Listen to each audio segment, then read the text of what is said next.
So ayun guys, naliligo na nga pala sila si call center. Pilit na dinudukal ang buhangin. Makakita lang ng tuliya. Walang-wala na ga? Dahil wala kami mauulam, nakakuha naman ako ng siguro may 15 pirasong kami. Diyos ko, hindi palalasa sa luya. Yun po ang Shoko. Shoko'y nakasama namin. Sorry. Kita? Yun po. Ako din.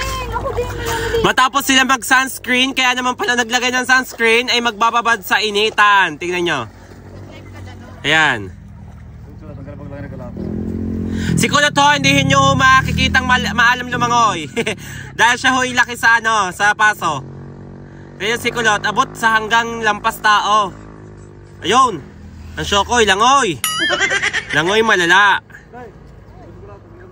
Shokoy eh. Ang dalawa namang Serena, nagtutuliya-tuliyahanan.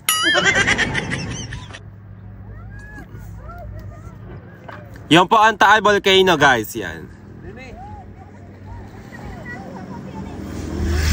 Yan po si Kulot.